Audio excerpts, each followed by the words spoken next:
I don't remember the exact reason I decided to go on that hike alone. Maybe it was boredom.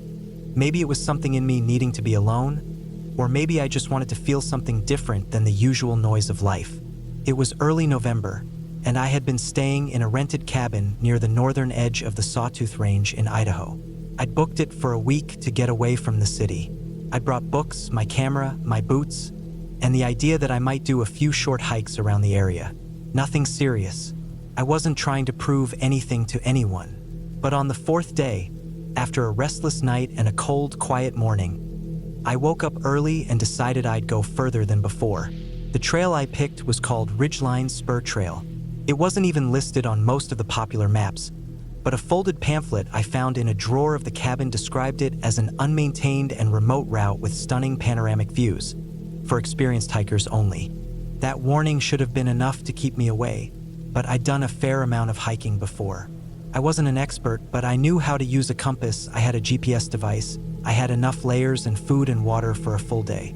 The trail looked like it looped around the back of a long ridgeline and reconnected to a fire road, which then connected back to the area near my cabin.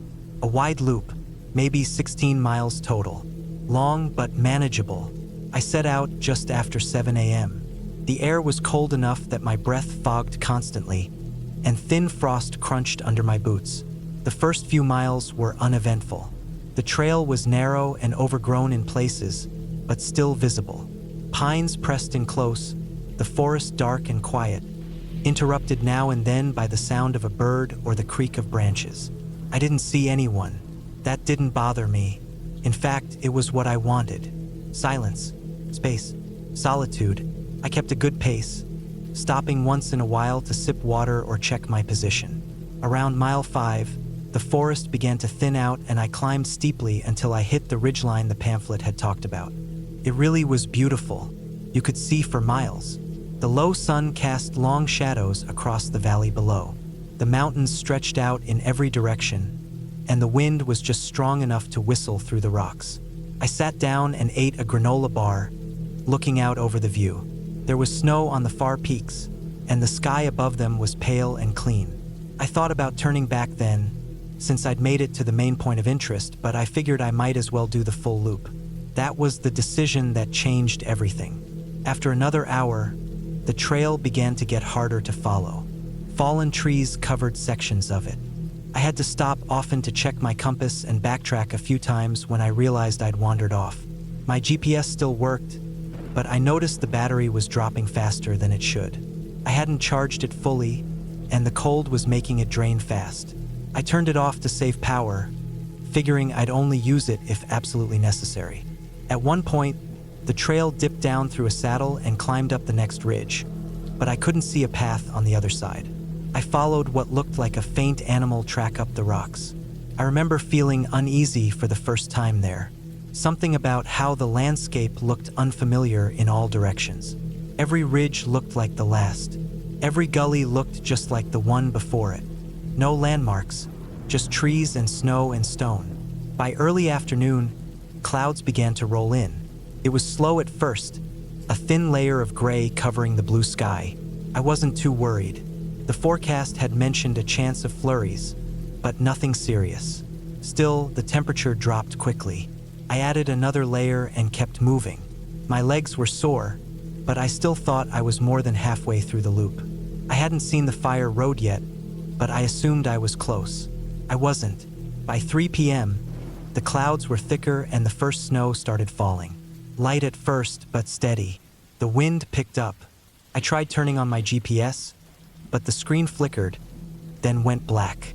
I smacked it against my palm and it powered on briefly, then shut down again. Dead. I was on my own. I told myself to stay calm. I still had daylight.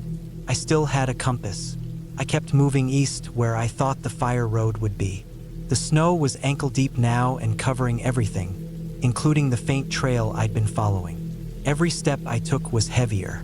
The cold was setting into my fingers. I was wearing gloves, but they weren't meant for this kind of weather. My feet felt damp. The trail, if there was one, had vanished entirely. I was just walking through open forest now, hoping something recognizable would appear. At one point, I slipped going down a steep section and landed hard on my left side. My hip took the worst of it.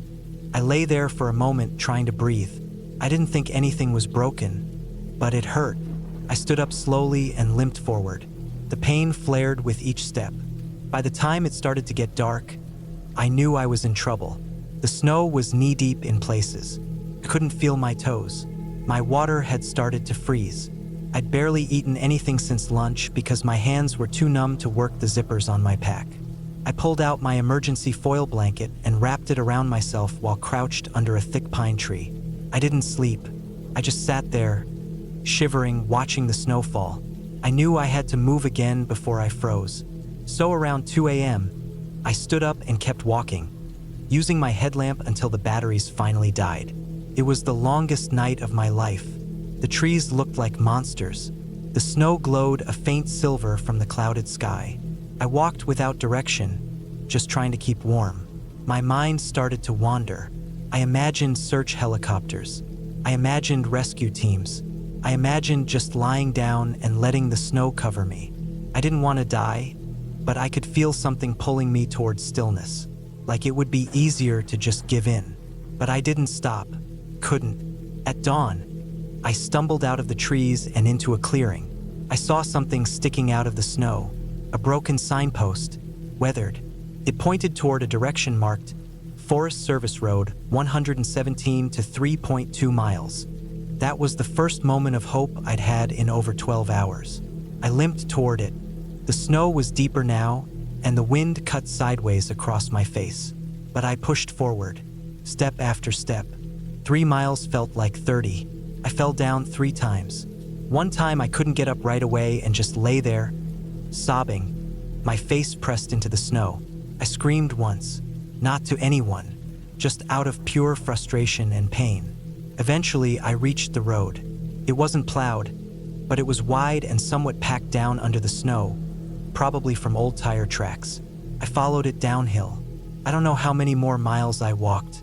I just kept going. Trees blurred past me. I couldn't feel my fingers. I had started talking to myself. I thought I saw shapes moving in the woods, but it was just branches shifting in the wind. Near dusk, I saw a cabin through the trees, a real building. My first thought was that it might be abandoned, but when I got closer, I saw smoke from the chimney. I walked up to the door and knocked. Then I knocked again. I felt dizzy. My head was pounding. My hands barely worked. I don't remember falling. I just remember waking up in a hospital 2 days later. They told me I had hypothermia and early frostbite. I'd also strained my hip and torn some muscles from the fall. I was lucky, they said. They always say that. A man from the Forest Service had found me passed out on the porch of a ranger's winter cabin that wasn't supposed to be open yet. The ranger had only been there that day to restock some supplies. Any other day, he wouldn't have been there at all. The area I ended up in was over 14 miles off the trail I had planned to follow. Somehow, I had circled north and then looped west, losing hours and miles without realizing it. The snowstorm had covered the paths and erased any signs of direction. My GPS died. My map was useless, and I was alone. When I got out of the hospital, I went back to the cabin just to gather my stuff. I sat inside for hours, staring at the floor, trying to make sense of it all. There was no big lesson, no dramatic change in my personality, just a deep understanding of how fragile we really are out there, how quickly things can go wrong, how nature doesn't care about your plans. I haven't gone hiking alone since then, and I never will again.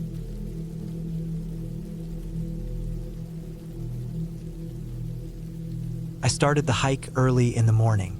It was late September, that in-between time when the trees have just started turning and the air is cool but not too cold yet. I planned this solo hiking trip for weeks. I needed it.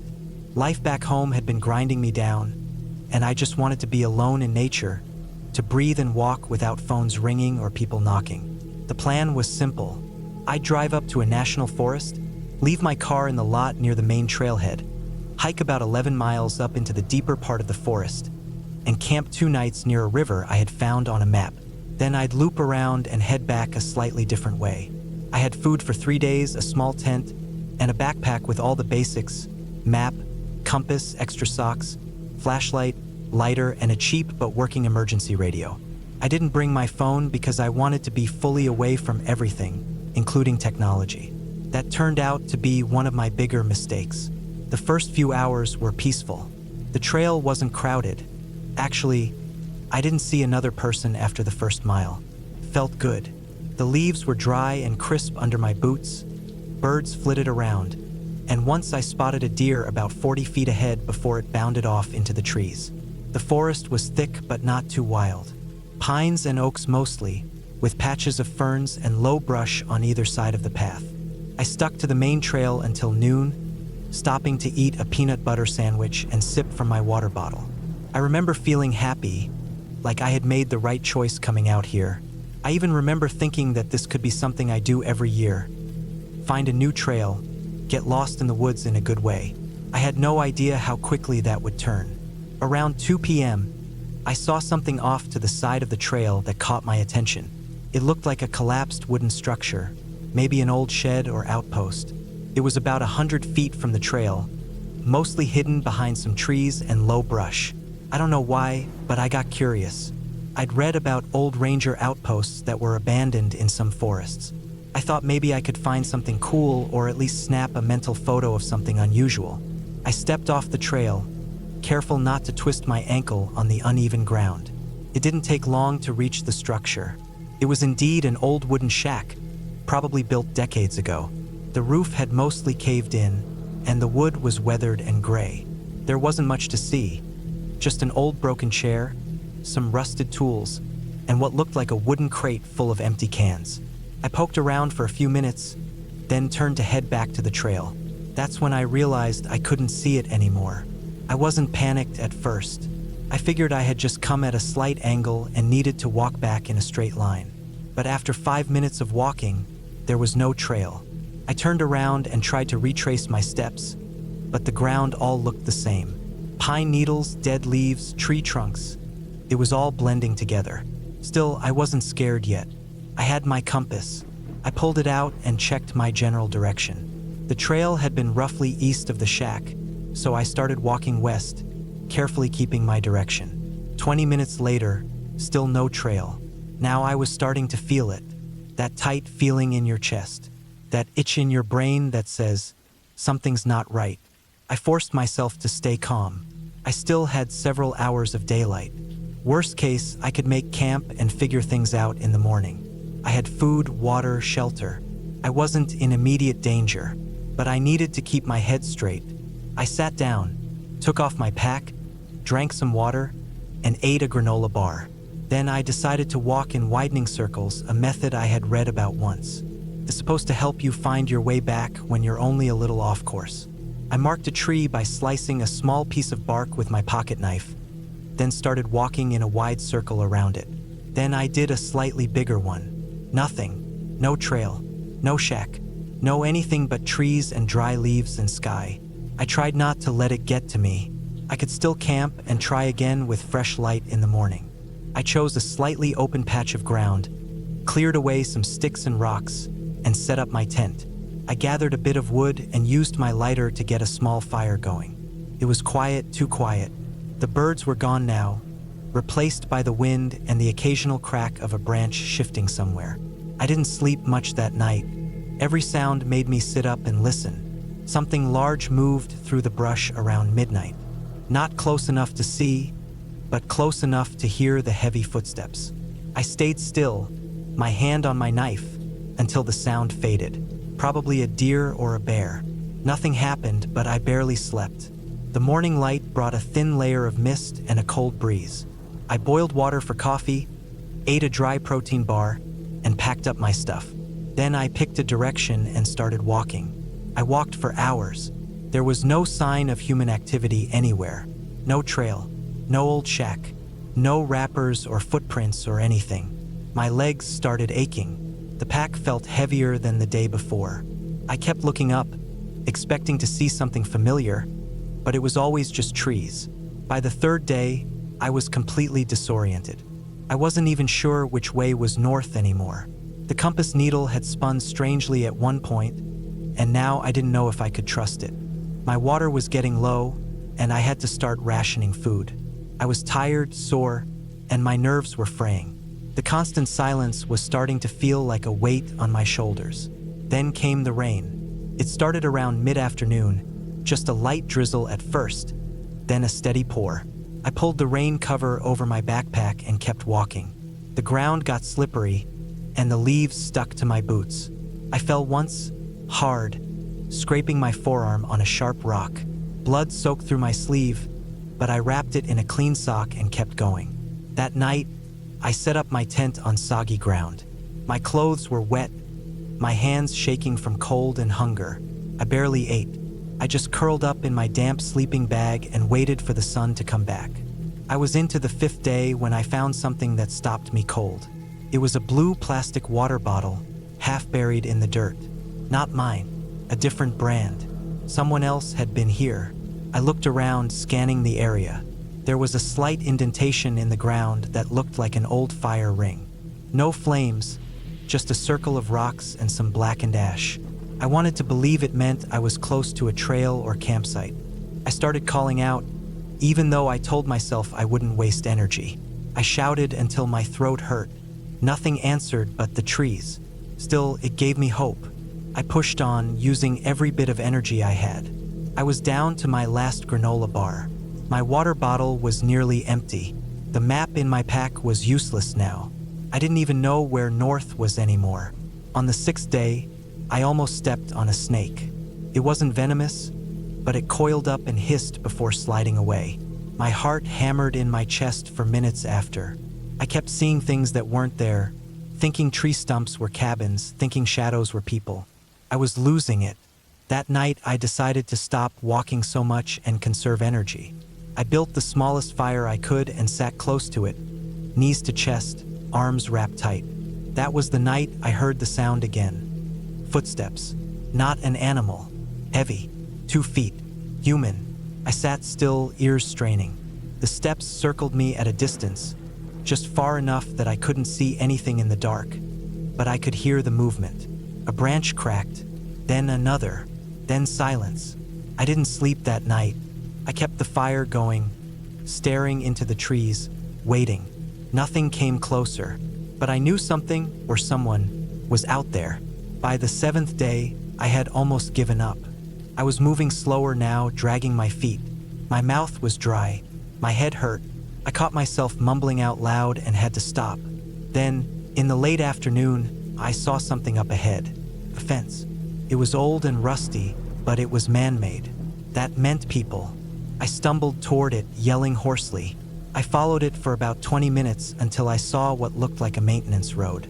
Gravel and tire tracks. I almost cried. I dropped to my knees, too tired to shout anymore. An hour later, a forest maintenance truck came rolling down the road. I stood up and waved both arms like a madman. The truck stopped. A man in a green jacket got out and ran over. He asked if I was okay. I couldn't even speak. I just nodded. He helped me into the truck, gave me water, and called it in on the radio. They took me to a ranger station. I was dehydrated, underfed, and scratched up, but alive. They said I had been over 20 miles from any marked trail. They asked how I got there. I told them I had stepped off the trail for just a minute. That was all it took. I spent 2 nights in a local clinic, mostly sleeping and eating. Then I went home. I didn't tell many people the whole story, just said I got lost and was lucky to be found. That was enough for most, but I still think about it. Every night, the way the forest seemed to close in, the way I couldn't tell what direction was right, the sound of someone walking around my tent that night.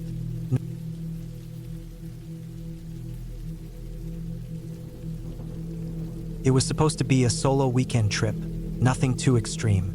I had done enough hikes to feel comfortable being out there alone. I wasn't an expert, but I knew how to prepare basic gear, first aid kit, GPS, layered clothing, enough food and water. I had gone on solo hikes before, and most of the time, I came back feeling more centered than I ever did in the city. This time, I decided to try a new trail in a forest preserve I'd never visited before, about a 4-hour drive away from where I lived. It wasn't some national park with loads of visitors. It was quieter, smaller, but the online reviews said it had a few solid trails, and I liked the idea of something new. I arrived early on a Saturday morning in mid-September. The weather was cool, skies were clear, and the forecast looked good. I pulled into the small gravel parking area near the entrance, maybe 5 other cars already parked. I ate a quick breakfast in the car, stretched, and got my pack ready. I brought a paper map just in case, along with my GPS and phone, though I already expected signal to be spotty. I planned a 12-mile loop that started on a clearly marked trail, curved through denser forest, then circled back around along the side of a small river. It was supposed to take 6 or 7 hours depending on pace and brakes. The first 3 or 4 miles were perfect. The trail was a little narrow but well kept. I passed a small wooden bridge, a few clearings with moss-covered rocks, and lots of tall, straight trees with just a little early autumn color. I didn't see a single person after the first mile. It was quiet in the way only the woods can be. Just birds, some distant water flow, and the constant soft rustling of wind through leaves. At mile 5, the trail split. The map showed that I was supposed to stay on the main loop, which veered left, but there was another, fainter trail heading right that wasn't clearly labeled. There was a small wooden post where a marker might have been at one point, but whatever had been there was broken or gone. I should have just stayed on the loop. That was the plan. But curiosity got the better of me. I figured I'd just follow it for half a mile, maybe less, see where it went. The GPS still showed my location, and I marked a waypoint before turning, just in case. It didn't seem like a big deal. The side trail looked like it had been used at some point. Footprints, some areas where the grass was flattened, but it was clearly less traveled. The trees grew thicker, and soon, the sunlight didn't hit the forest floor as strongly. I kept going for what I thought was maybe 15 minutes, but it felt longer. The path began to fade and then disappeared completely near a cluster of boulders. I checked the GPS and noticed I had drifted more off the main loop than I realized. I decided to turn back. I still had plenty of daylight, but I didn't want to push my luck. That's when things began to go wrong. I started retracing my steps, but the return path didn't look the same. It was strange, but not impossible. Woods can play tricks on your mind. I found the broken post again, at least I thought I did, but it looked like there were more than one now. 2 fallen logs that looked identical to ones I'd passed earlier sat in slightly different spots. I didn't panic, but I walked faster, thinking maybe I'd wandered in a slight circle and would be back on the main trail soon. I wasn't. I tried following the GPS back to the waypoint I'd marked, but the trees were thick and satellite signals started dropping in and out. I had to keep moving slightly in different directions to get it to update. The terrain slowly changed. The forest floor became less flat, more uneven. Roots bulged from the dirt. Patches of thick bramble appeared.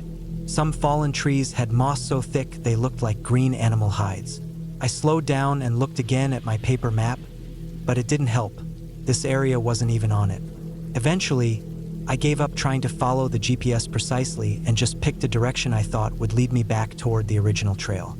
I figured that if I kept heading southwest, I'd eventually reconnect. But after about 40 minutes, I hadn't found anything familiar. The sun had shifted, and the trees blocked most of the light now. I realized that I had not only lost the trail, I had completely lost my bearings. I wasn't even sure I was heading in the right direction anymore. I stopped and forced myself to breathe slowly. I ate a snack, drank water, and tried to think clearly. I decided to stay in place for a bit and listen. Sometimes you can hear trails, distant voices, flowing water near known paths. But all I heard was the steady wind and the occasional dry crack of a branch above. The silence started to feel heavier. After resting, I kept moving, this time marking my route with small sticks and scratches on bark as I went.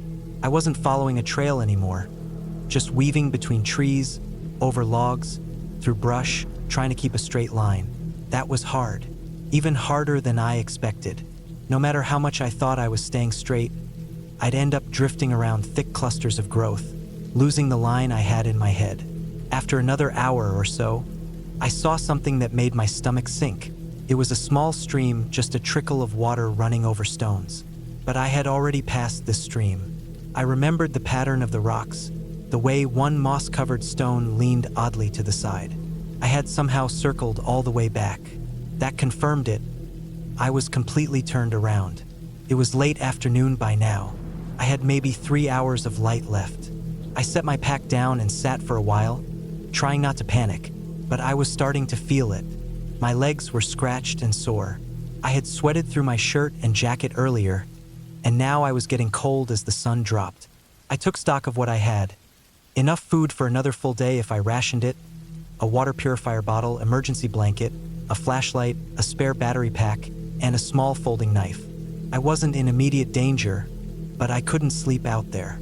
The temperature was dropping fast. I needed to find a trail again. That's when I heard movement.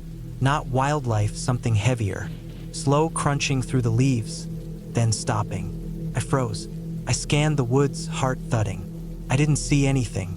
Could have been a deer. Could have been my imagination. But it didn't feel like either. The sound came again, closer. I picked up my pack and started moving again. Quieter this time, avoiding open spaces. I moved fast, watching every step. As I pushed through a wall of dense undergrowth, I stumbled into something that stopped me cold. A weathered tent. A real tent. Old, dirty, torn in places. It had clearly been there for a long time. It was half collapsed, covered in fallen leaves and branches. A rusty old camp chair lay beside it. I looked around, suddenly very alert. There was no one there. No fire pit. No gear. Just the rotting shell of a forgotten campsite. I didn't go near it. I moved past it quickly, stomach twisted into knots. Something about it felt wrong. I don't know if it was fear or instinct, but I didn't want to be near that thing. I pressed on, checking the GPS again. Still no signal. I had no choice but to keep going. By sunset, the forest was nearly black. I found a slight clearing with enough room to lay out the emergency blanket and wrap myself in it. I didn't sleep much, maybe short bursts between long stretches of listening. Every sound made me flinch. Once, I thought I saw a figure move between trees in the distance, but when I blinked and looked again, there was nothing. At dawn, I packed up and started walking again. No clear direction anymore, just slow, cautious movement. That day blurred into hours of trying to find any sign of civilization. I rationed food, purified creek water, rested under trees. At one point, I saw what looked like an old trail marker nailed to a tree, but the bark had grown over it, almost swallowing it. I followed that direction and prayed it would lead somewhere. By late afternoon, I heard something that nearly made me cry: cars. Faint, distant, but unmistakable. I followed the sound until I found a slope leading down toward a thin two-lane road. I burst out of the trees looking like I'd been through hell. My clothes were torn, I was covered in dirt and scratches, and I had leaves tangled in my hat. A couple driving past stopped and helped me. They gave me food, water, and drove me back to the trailhead after I told them what happened. I was miles off from where I was supposed to be, in a part of the forest that wasn't even maintained. No trails. No signage. Nothing. I filed a report with the forest office and learned that several people had gotten turned around in that area before. Not many, but enough to make them close off that portion of the park years ago. The path I followed had once been a ranger's trail, now abandoned and completely overgrown. They warned me never to go off designated trails again, and I didn't argue. I still hike. I still love the forest, but I've never gone solo since then. The woods don't need to be haunted to scare the hell out of you. They just need to be wide enough, quiet enough, and old enough to remind you how small and lost a person can really be. And now, I always stay on the damn trail.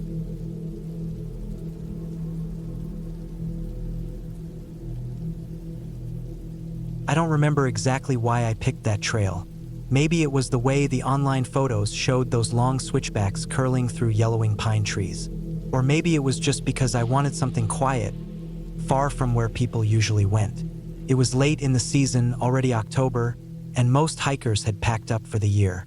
The temperatures had been dropping every night, and the peaks had started gathering thin sheets of snow. I had been hiking all summer, mostly in easier areas with more traffic. But this time, I wanted something different. I wanted to feel alone. I didn't know how real that feeling would get until I was deep in it. The The trail wasn't even on All Trails. I found it on an old blog posted by someone 5 years back. The guy had mentioned it was originally a fire access path but got shut down for vehicles after a few washouts and landslides made it unstable.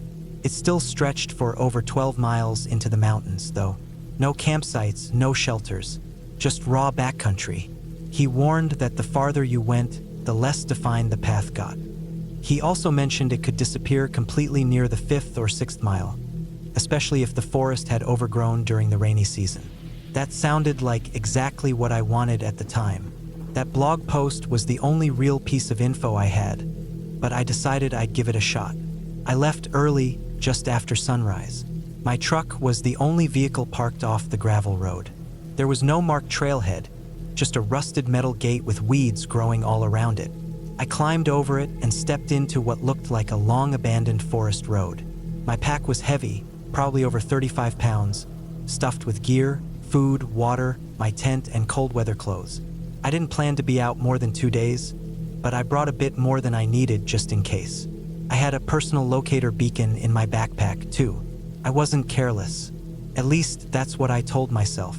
The first few miles were simple. The trail was wide and packed with fallen pine needles. Yellow leaves littered the edges, and old tire grooves were still visible in some stretches. It was quiet. No birds, no wind, no other sounds. I remember feeling a bit uneasy about how silent it was, but I kept walking. My boots crunched along the earth, steady and rhythmic, and that was the only sound I heard for nearly an hour. Then, around mile 4, the trail narrowed sharply. Fallen trees began crossing the path more frequently, and I had to start climbing over or crawling under them. I came to a point where the road split, but the right fork had clearly collapsed down a slope long ago.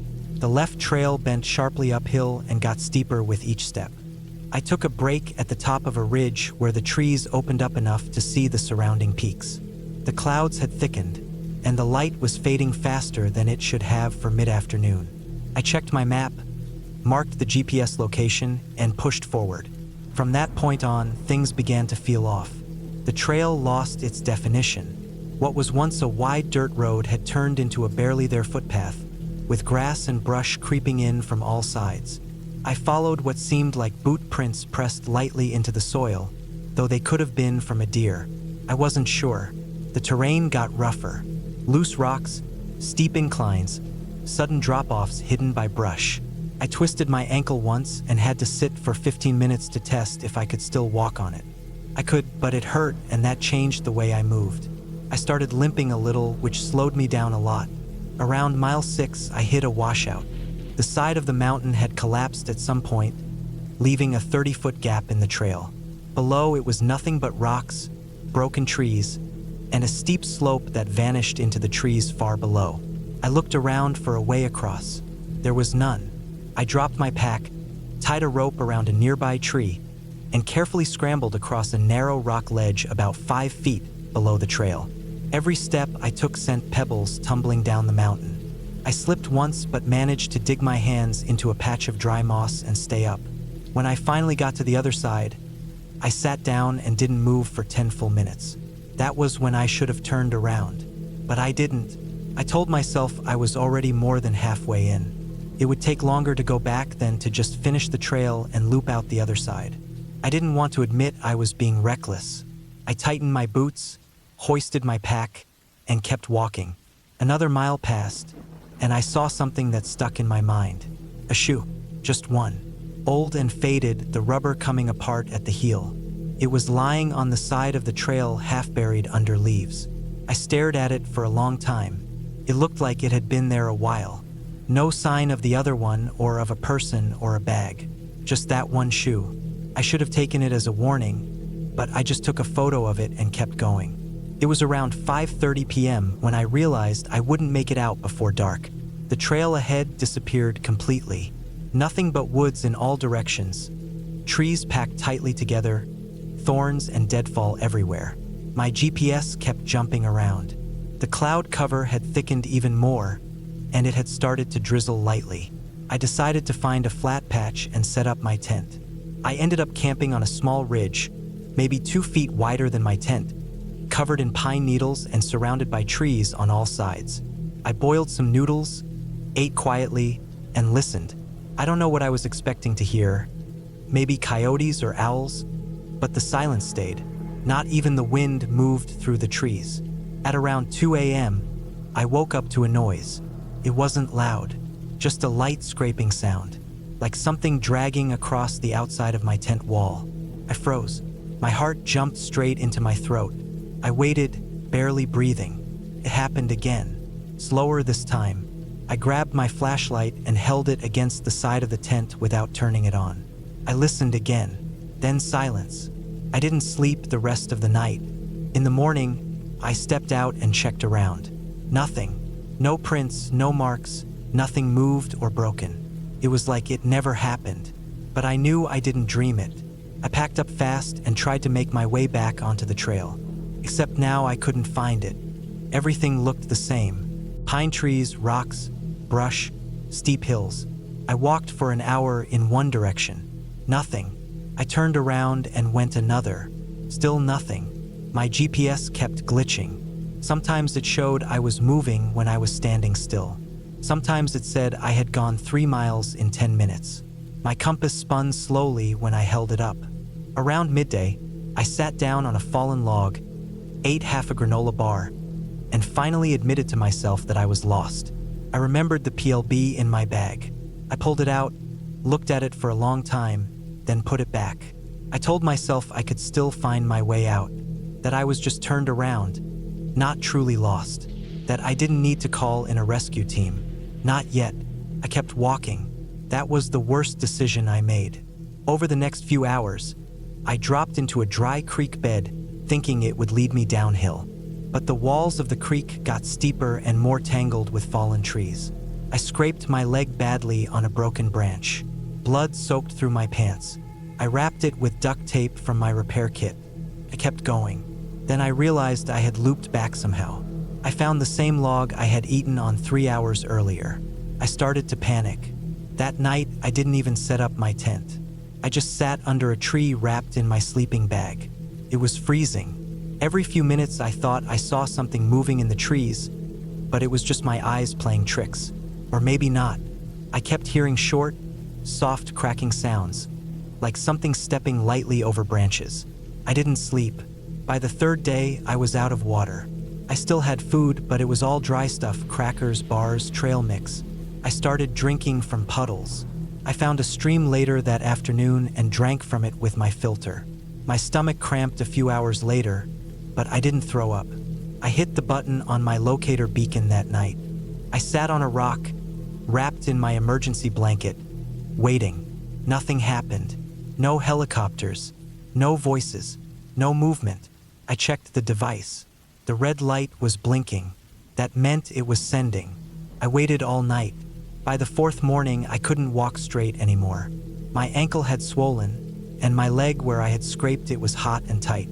I pulled up my pants and saw the skin had turned red and blotchy. I knew what it was. Infection. If I didn't get help soon, it would spread fast. Then I heard it. A sound. Not an animal. A real sound. Mechanical.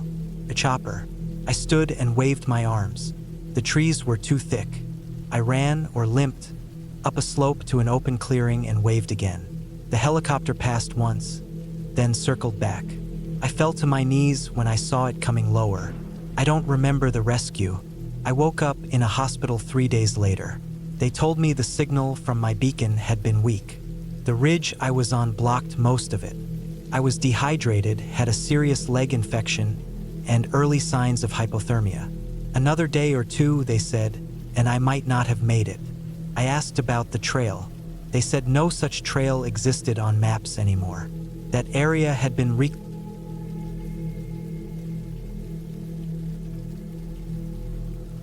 I had been planning that hiking trip for almost 2 months. The idea was simple: disconnect from the internet, take a break from everything, and just walk. I had been working remotely, stuck in a small room for too long, and my head was filled with static. My eyes felt dry all the time, and I couldn't tell if it was from the screen or just from not blinking enough. I thought walking through the hills would clear my head. I picked a remote range in the Pacific Northwest. Not some famous park, but one of those forgotten places you can only find when you really zoom in on the map. It didn't even have an official name that I could find, just old forest land with a string of rough trails maintained by locals and backcountry hikers. No campsites, no cell service, no paved roads. I drove for 6 hours out of the city and another hour and a half down a gravel road that was more rock than road. Trees lined both sides, rising like wet green walls, dripping from the morning mist. I parked at a turnout near a faded wooden post with an arrow carved into it pointing left. No name or mileage. That was my trailhead. I loaded my backpack, checked everything twice: water filter, bear spray, first aid kit, extra food, my small tent, stove, rain cover, compass, map, power bank, and an emergency whistle I never thought I'd actually use. Everything felt solid. I had done tougher hikes before, but something about the quiet already felt heavier than usual. I figured it was just the remoteness. The first 2 days were calm. The trail twisted through thick forest, trees packed tight, moss growing up the trunks, fallen logs with signs of old axe marks. I passed a few deer, a raccoon that bolted when it saw me, and even what looked like cougar scat near a stream. I was cautious but not scared. That second night, I camped near a ridge overlooking a wide valley, and I could see for miles. The sun dipped behind the western hills, turning everything pink for a while, and I felt like I had finally gotten the peace I came for. The third day started early. I packed up at sunrise and planned to hike northeast along the ridge, then loop back down to where I'd started over the next 2 days.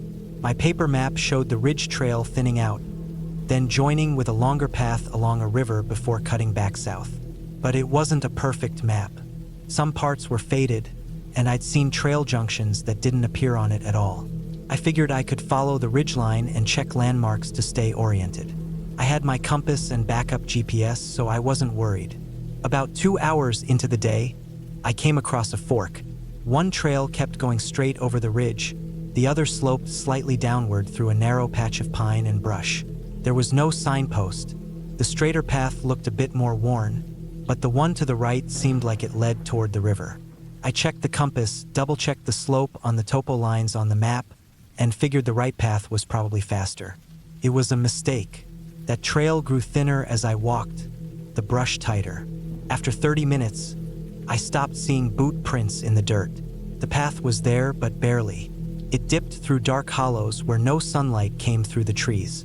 Fallen leaves and ferns covered the ground, and the soil underfoot turned damp, then soggy.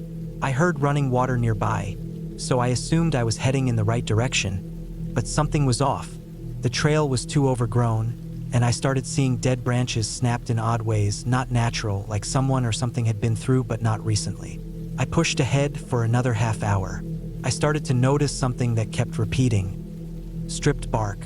Small trees and saplings, maybe shoulder height, stripped of bark in long patches. At first I thought it might be elk or deer rubbing their antlers, but some strips were far higher than I expected. Too high for deer, too wide, too clean. One tree had claw marks, deep ones. I tried to ignore it.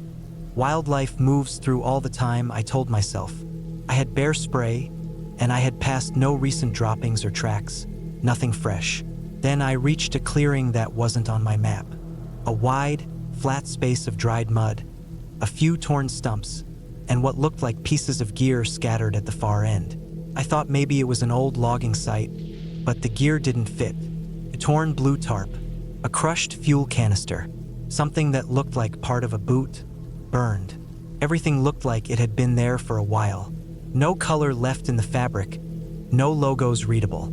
I walked around the edge of the clearing and noticed 2 long trenches dug into the dirt, like something had been dragged. I stood there for a long time, just staring. The longer I looked, the more it started to feel wrong. Too quiet, no birds, no wind through the trees, just a low sound of running water somewhere downhill, and the sound of my own breathing. I left the clearing fast and picked up my pace down the trail.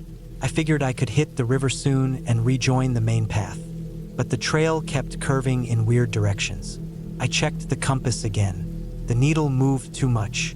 I tapped the casing. It wobbled. Something was wrong with it. I pulled out. The GPS battery was dead, even though I charged it the night before.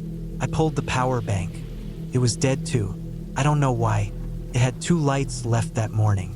By then, I was starting to get anxious. I took deep breaths, sat on a log, and drank some water. I told myself I wasn't lost, just off course.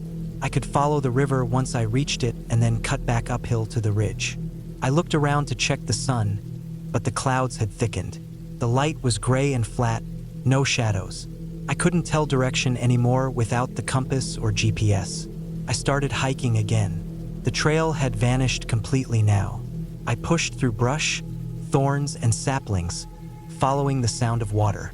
I reached it maybe an hour later, a fast stream about 15 feet wide, cutting through dense forest. No path alongside it, just mud and roots. I walked along the riverbank for a while, slipping on the wet moss, climbing over rocks and fallen trees. Then I heard a splash behind me. I froze, waited, heard nothing more. I scanned the trees. Nothing. I kept walking. Another 10 minutes later, I found a small clearing near a bend in the river where I decided to rest. My feet were sore, my socks wet. I pulled off my boots to check for blisters. My hands were shaking. I felt exposed, like something was watching. It didn't make sense. I hadn't seen anyone in days, and I wasn't in bear territory. Not this low down. Then I found the shirt. It was tangled in a root along the water, soaked and torn. Light blue, stained with something dark. I didn't touch it. I just stared. The clearing felt smaller all of a sudden. I felt like I was being boxed in. I kept going, faster now, not stopping for anything. The terrain got worse. I had to climb a steep bank where the river cut through rock, and my foot slipped on a patch of moss. I fell hard. My knee slammed into a rock, and I felt the shock of it all the way up my side. I rolled over and lay there for a second, just breathing hard. The pain bloomed quickly, hot and dull. I sat up, checked it. No blood, but it was swelling fast. I stood slowly. I could walk, but not well. I limped forward, every step like dragging weight. That night, I set up camp on a patch of gravel by the water. I didn't light a fire. There was too much damp wood, and I didn't want to draw attention to myself. I ate a cold meal from a pouch and listened to the forest. Still no birds. I thought I heard something around midnight. Not an animal. Heavy steps, slow, moving through the brush uphill from my tent. I held my breath for almost 5 minutes straight. The steps never came closer, but I never heard them leave. The next morning, I packed up early, barely sleeping, and pushed on. The river widened and bent west. I followed it, praying I'd find a landmark, a signpost, anything. Instead, I found another camp. This one was worse. A collapsed tent, moldy and torn, half buried in leaves. A backpack shredded open, pots and pans scattered. Some kind of survival manual lying face down, swollen with moisture. I didn't touch anything. I just moved on. By late afternoon, I started recognizing something. A ridge in the distance that matched a shape from my map.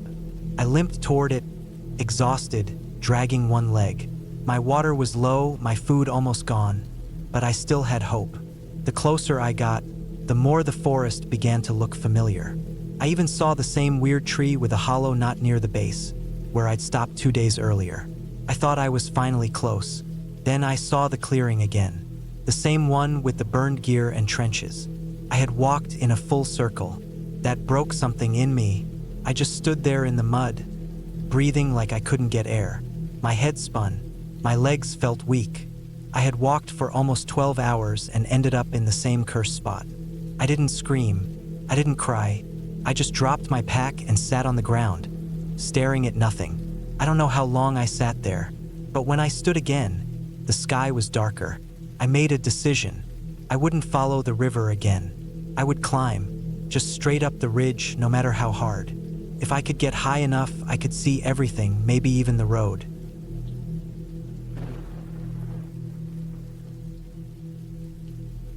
I had been planning the hike for months. I was tired of sitting at my desk all day, scrolling through emails and drinking coffee that always went cold before I could finish it. My body felt stiff all the time. My brain was foggy. I needed to get out, away from everything. No phones, no noise, no people. Just trees, wind, and time to think. That's all I really wanted. I picked a place in the mountains, somewhere deep in the northern part of the state. It was an area I had read about in a hiking forum. Not too popular, not too crowded. Some people said it was peaceful, untouched. Others said the trails were confusing. A few posts mentioned that the place was best for experienced hikers. That didn't scare me. I had done plenty of solo hikes before. Maybe not this remote, but I knew how to take care of myself. I packed everything carefully. A good backpack, my best boots, a proper tent, a sleeping bag that could handle cold nights, a water filter, a small stove, food for 5 days, a GPS device, a compass, extra batteries, a first aid kit. I even printed paper maps. I planned to hike in, camp for a few nights in different spots, and loop back around to my car. A nice 4-day trip to reset my head. I told my brother where I was going. I gave him the route. He wasn't happy about the solo part, but I promised to check in by Saturday. If he didn't hear from me, he would call search and rescue. I drove out on a Tuesday morning. It took me nearly 4 hours to reach the trailhead. There was no one else parked there, just gravel, trees, and the quiet hum of wind in the pines. I locked the car, checked my gear, and started walking. The trail started out clear. Packed dirt, signs nailed to trees, ribbons tied to branches every so often. I made good time. I felt good, moving with that rhythm I loved so much. Boots hitting the ground, breath in and out, the swing of my arms, the creak of my pack straps. The forest smelled sharp and clean. No smoke, no exhaust, just pine needles and cold air. By late afternoon, I had gone about 10 miles. The terrain got steeper, and the trail narrowed into switchbacks. I stopped to refill my water at a stream and set up camp just off the trail. My tent went up easy, and I boiled some water for a freeze-dried meal. As the sun dipped behind the trees, the temperature dropped fast. I crawled into my sleeping bag and zipped it up to my chin. No sounds but the wind and the occasional rustle in the underbrush. I slept deeply. The next day, I planned to reach a ridge I had seen on the map. It would have great views. The trail wasn't as obvious now. I had to rely on the map and compass more, and the GPS, though the signal was weak. There were fallen logs across parts of the path, places where it forked unexpectedly. Some of the trail markers were old and weathered, hard to read. I got turned around once or twice but caught myself before going too far off course. Around mid-afternoon, clouds started to build. The wind picked up, colder than before. I found a flat spot behind a boulder and set up camp again. That night it rained. Not a heavy storm, just enough to make everything damp and cold. I stayed dry inside my tent, but I didn't sleep as well. I kept waking up to the sound of the wind pulling at the fabric of the tent. I felt uneasy, though I couldn't say why. Day 3 started wrong. I packed up and headed out, but something felt off. I looked at the map again. According to it, I should have hit a fork in the trail an hour earlier. I hadn't. I checked the GPS. The signal was faint, but the dot showing my position didn't line up with where I thought I was. I climbed a small hill to get a better signal. It took 20 minutes of scrambling through brush, but the dot finally settled. I was 2 miles off the trail. I didn't know how it had happened. I had followed the route carefully, or so I thought. I wasn't worried yet. I backtracked. I found a narrow trail, more like a game trail, and followed it west, where the main loop should have been. But after 2 hours, I still hadn't found it. I checked the compass. I was heading the right way. Still, nothing looked familiar. I started to feel it then, this sense that the woods were closing in. Every tree looked the same. The light was dim under the cloud cover, and everything smelled like wet moss and rot. I tried to stay calm. I stopped, ate something, drank water. I told myself to go slow, to retrace my steps. But the more I walked, the more I realized I wasn't sure where I had come from. At some point, I crossed a dry creek bed and noticed the tracks I had left earlier. They were going the same direction I was now heading. That meant I had walked in a circle. That's when the panic really started. I forced myself to stop moving. I dropped my pack and sat down on a log. I needed to think. The worst thing you can do when you're lost is keep wandering. I remembered that from a survival book I read years ago. I pulled out the map again and studied the terrain. I tried to match it with the land around me. It didn't help. I couldn't find any landmarks, just trees. Trees and hills and silence. I decided to set up camp early. I found a small clearing and pitched the tent. I still had enough food and water. I could wait, try again tomorrow with a clear head. Maybe even climb one of the nearby ridges and look for a better view. That night, I barely slept. Every sound felt sharp, louder than usual. Something large moved near the tent around midnight. I heard twigs snap. Could have been a deer, maybe a bear. I stayed completely still, clutching my knife, my heart pounding so loud I could barely hear anything else. Whatever it was, it eventually moved off. But I didn't sleep after that. In the morning, I was exhausted. My legs were sore, and my brain felt sluggish. I forced myself to eat something. I packed up and started walking east, hoping to hit the trail again. The terrain got rougher, thick brush, fallen trees, muddy slopes. My boots got soaked. My pants were torn by brambles. Midday, I climbed another hill, one that looked steep but manageable. At the top, I expected to see something, anything familiar. A valley, a trail, a clearing. But all I saw was more forest. I looked behind me. The slope was steeper than I remembered. When I tried to go back down, the loose soil gave way beneath me. I fell hard, rolled, and slammed into a tree. I don't know how long I lay there. My head throbbed. My shoulder ached. My right leg felt wrong. I sat up slowly. My ankle was twisted, swollen already. Not broken, but bad. Every time I tried to put weight on it, pain shot up my leg. I was stuck, really stuck. I crawled back up to a flatter area and unrolled my emergency blanket. I wrapped myself in it, trying to stay warm. The sky darkened again. More rain came, colder this time. I had the tent, but I didn't have the strength to set it up. I just lay there, teeth chattering, trying not to cry. I pulled out the GPS again. No signal. I held it above my head, moved it in slow circles. Nothing. Just a blinking dot that said, searching. I screamed once, just out of desperation, but the sound disappeared into the trees. That night was the worst. I was soaked, cold, and scared. I kept thinking of my brother. He would call for help tomorrow if I didn't check in. That thought kept me going. I made it through the night by wrapping the tent around myself and curling up next to a tree, shaking and aching all over. In the morning, I couldn't walk. I used a branch as a crutch and dragged myself forward, inch by inch. I rationed food, chewing slowly, trying not to vomit. I had no idea where I was going, just forward, hoping to find something. Sometime in the afternoon, I saw something new, an old fence, rusted wire, broken posts. My heart leapt. Fences meant people, farms, roads, civilization. I followed it.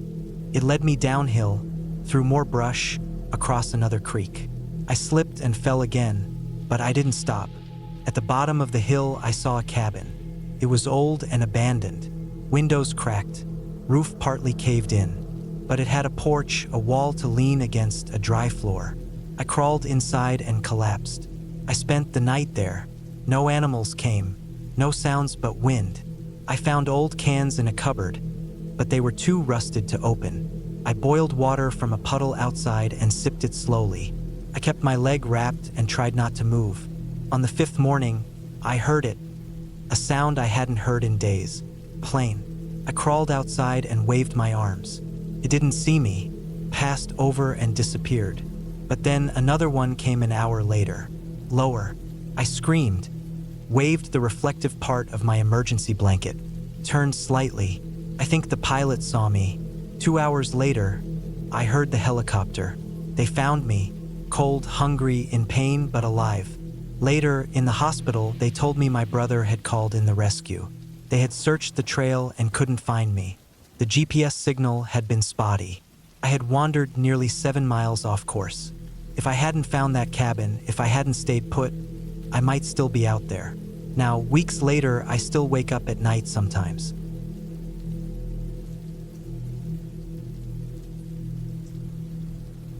I've always loved the mountains. I don't really know why.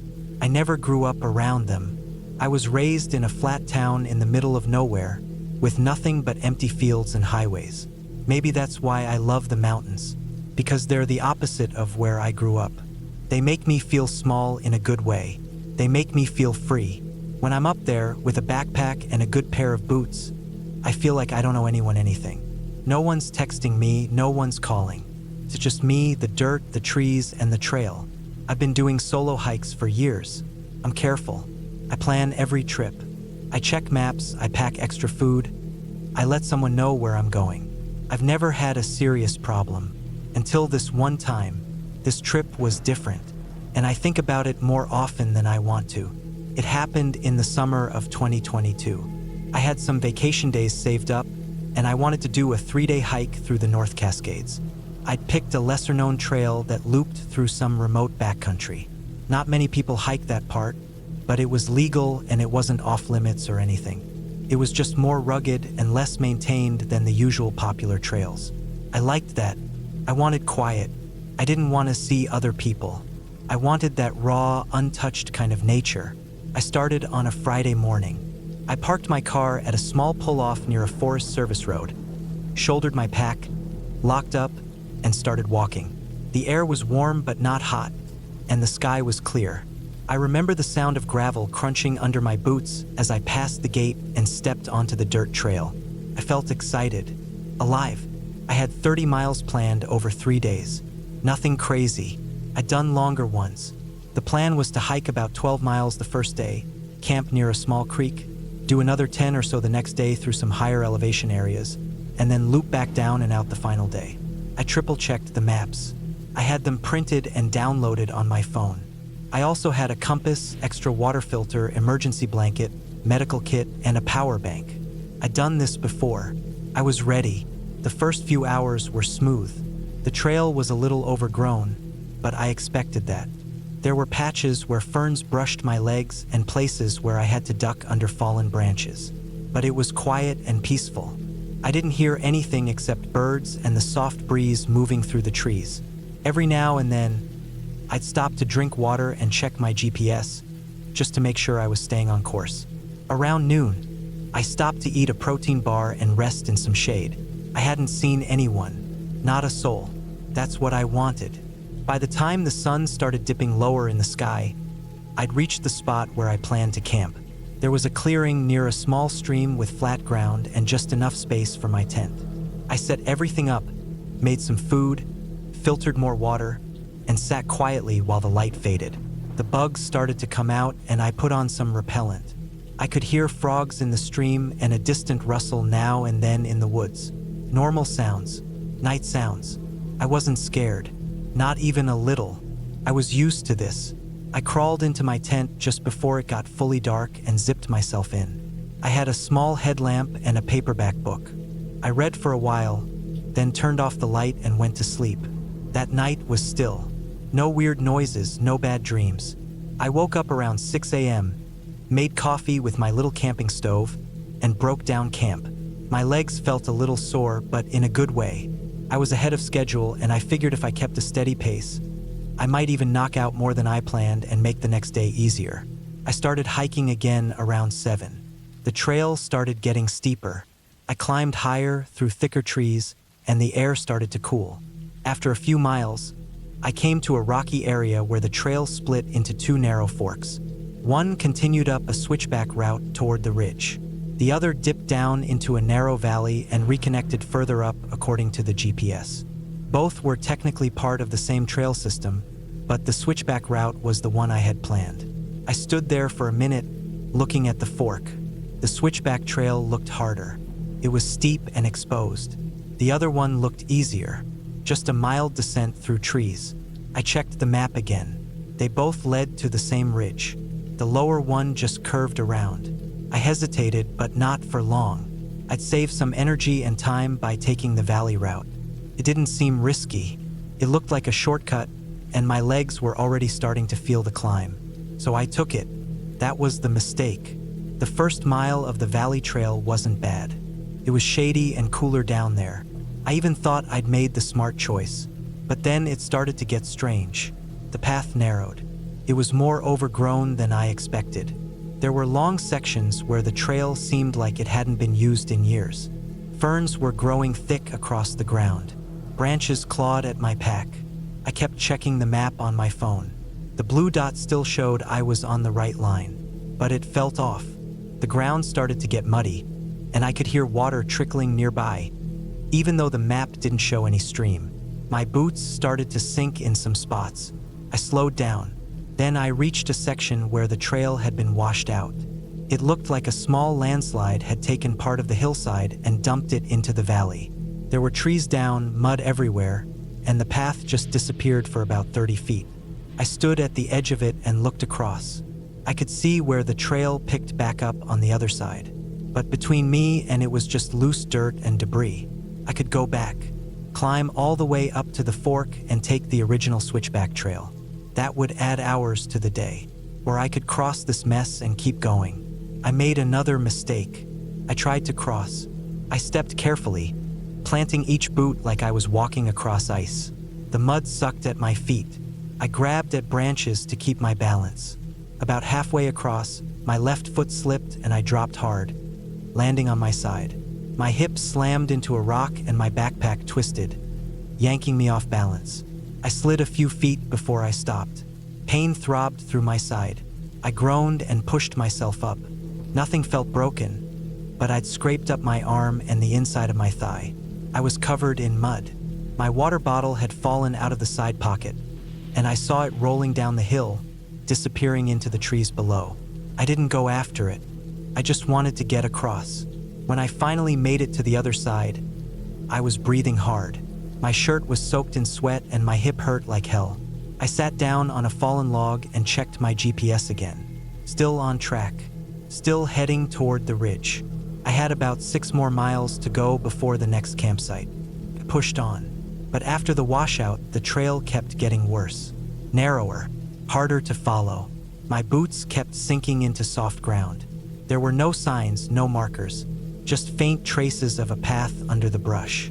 I started using the compass and checking my map more often. Every 10 minutes, I'd stop and check again. I didn't want to get lost, but slowly, it started to feel like I already was. At some point, I passed an old rusted-out piece of metal in the bushes. It looked like part of a crushed stove or maybe a generator. It was half buried and covered in moss. I stared at it for a moment, feeling this weird twinge in my stomach, like something about it didn't belong. It looked abandoned for decades. Why would it be way out here? I kept going. The trees grew thicker. Taller. The sun barely reached through the canopy now. It started to feel like evening, even though it was still mid-afternoon. Then I saw something that really made me stop. A pile of old wood, stacked neatly against a tree. Not firewood, planks, like someone had cut boards a long time ago and leaned them there. They were gray and warped, covered in moss and lichen. Some had nails in them. There were rusty metal pieces scattered nearby. I don't know what it used to be, maybe part of a shelter or something, but it was old, very old, and it was in the middle of nowhere. I kept moving, but slower now, more cautious. The silence started to feel heavy. I hadn't heard birds in a while. No wind, no insects, just the sound of my boots and my breathing. That's when I realized something that scared me more than anything so far. I hadn't seen the trail in over a mile. I was walking, checking the compass and GPS, but the actual visible trail was gone, just vanished. I was bushwhacking now, following a line on a screen, hoping it would connect back. But there was no sign of any trail. I felt panic building. I tried not to let it show in my actions. I stopped, drank water, looked around slowly. I could backtrack, but I'd already lost the exact way I came in. I couldn't see my old footprints because the ground was too soft. Everything looked the same, trees and dirt and roots. I sat down and opened my pack. I checked my battery, 42%, enough to last another day or so. I decided to keep going forward, just another mile, then check again.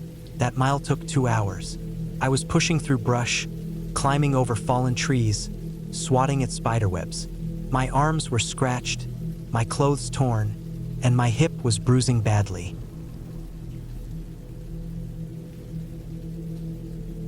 I had never been to that part of the country before.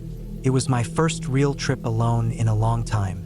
Work had been too much lately, and I needed to get away from the noise, from people, from everything. I took 2 weeks off and drove from my small apartment out in the city to this national forest in the northwest. The photos online looked peaceful.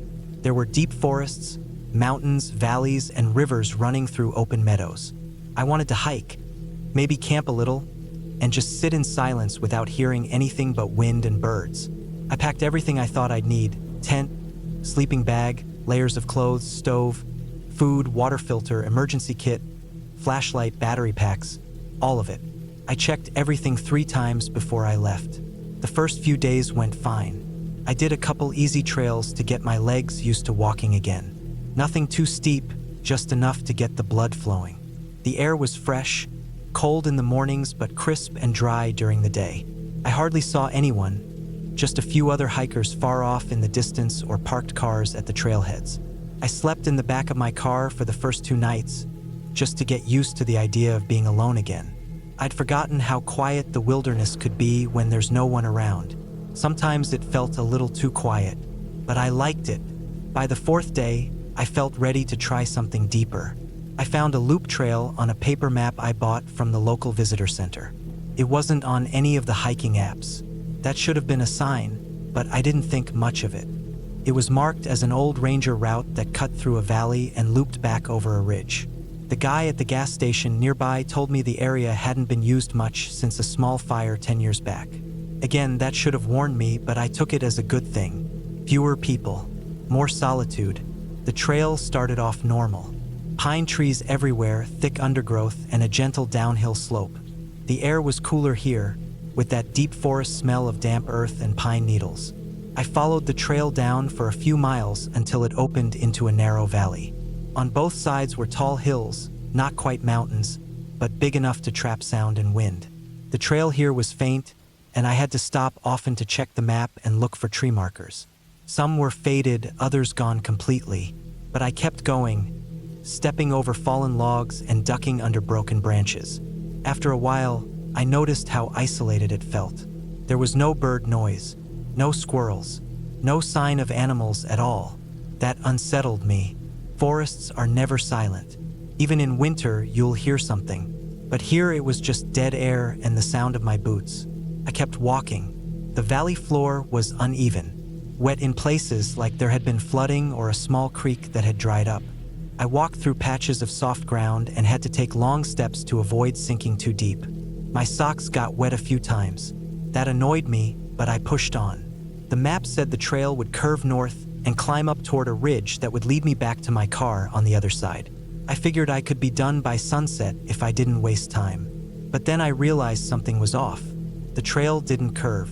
It just kept going straight. And the further I walked, the narrower the valley became. Trees closed in tighter. The underbrush got thicker. It didn't match what I saw on the map. I pulled it out again, sat on a rock, and looked around. Nothing looked familiar anymore. The trees were too dense. The ground sloped the wrong way. I had either taken a wrong turn or the map was too old. I should have turned back right then. Instead, I thought maybe the trail would turn up ahead. So I kept going. That's when I found the old campsite. At first, it looked like a pile of garbage in the trees.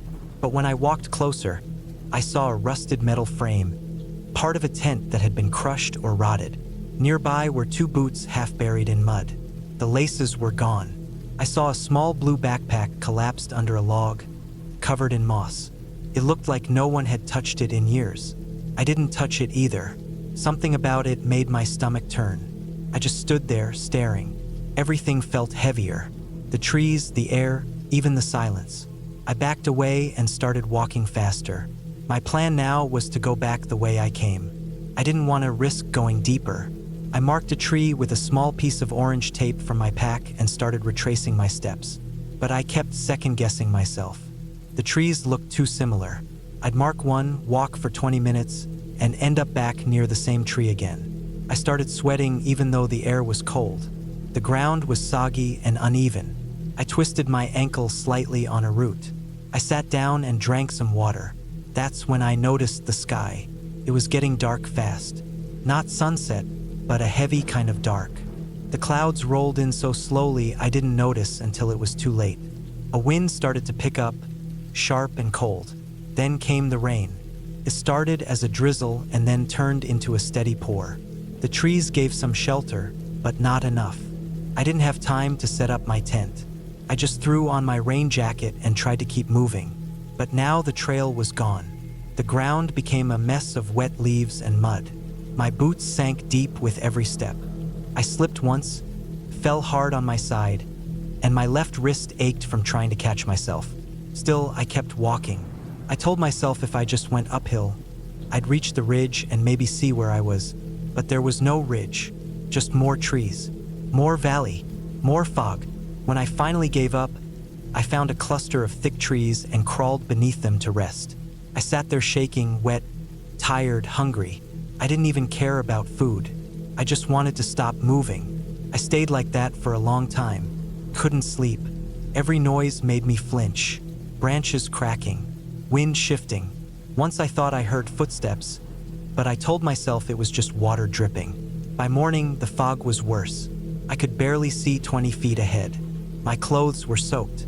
My fingers were pale and stiff. I packed everything and tried again, heading in what I thought was the direction I came from. But I was wrong. I walked for 6 hours and found nothing, just trees, and more trees. That's when I started to panic. Real panic, the kind that sits in your chest and spreads through your arms and neck. I started walking faster, ignoring the pain in my legs and the burning in my throat. I tripped more, fell again. My right knee was scraped and bleeding. I wrapped it in gauze, but it kept reopening. By the second night, I had no idea where I was. My food was running low. I boiled some water from a puddle through my filter and forced myself to eat half a granola bar. I didn't sleep again. I heard something move in the distance. Not close, but loud, big. I clutched my knife and stayed frozen in my bag for hours, too afraid to move. On the third day, I saw the cliffs. They weren't tall, maybe 30 feet, but they were sudden, like the land had been cut away. I stood at the edge and looked down into another narrow canyon filled with trees and mist. I thought maybe I could follow the cliffs, try to find an opening, maybe a view of something. So I did. I walked along the edge for hours. At one point, the ground beneath me gave out. I fell not down the cliff but through a gap between rocks. My leg went through and got stuck. I screamed. No one heard. I pulled myself out, bruised and bleeding, and just lay there in the dirt for a long time. That night, I ran out of food. My last pack of trail mix was gone. I still had water, but not much. I stopped trying to use the map. It didn't help. I used my compass instead, just picking a direction and sticking to it. I followed a creek once, thinking it might lead somewhere. It did not. It ended in a swamp full of insects and dead logs. I started yelling sometimes, just out of desperation. Not for help, but because I couldn't take the silence anymore. My throat got sore. My voice cracked. I stopped yelling. By the 5th day, I was sure I was dying out there. My legs were numb. I had cuts on my hands. My lips were cracked. I didn't care where I was anymore. I just kept walking. Trees blurred together. The ground looked the same. I don't remember much from that day. On the 6th day, I saw something. Plastic bottle. Bright red. Sitting in the dirt like it had just been dropped. I ran to it. Beside it was a torn snack wrapper and a boot print. Fresh. I followed it. My brain woke up again. I looked at every patch of dirt, every broken branch, every sign that someone had been there. I followed the trail for hours until I saw a clearing. Then I saw a man. He was chopping wood next to a small cabin. He turned and looked at me like I was a ghost. I collapsed before I could reach him. I woke up in a real bed, in a warm room. The man had found me, carried me inside, and called search and rescue. I had wandered nearly 20 miles off course into an abandoned part of the forest that had been closed after the fire. There were no trails there anymore. I had been hiking in circles for days, stuck in a valley with no exit. I stayed in the hospital for 2 nights. I had lost over 12 pounds, mild frostbite, deep bruises, infected cuts, but I lived. I haven't been hiking since, and I never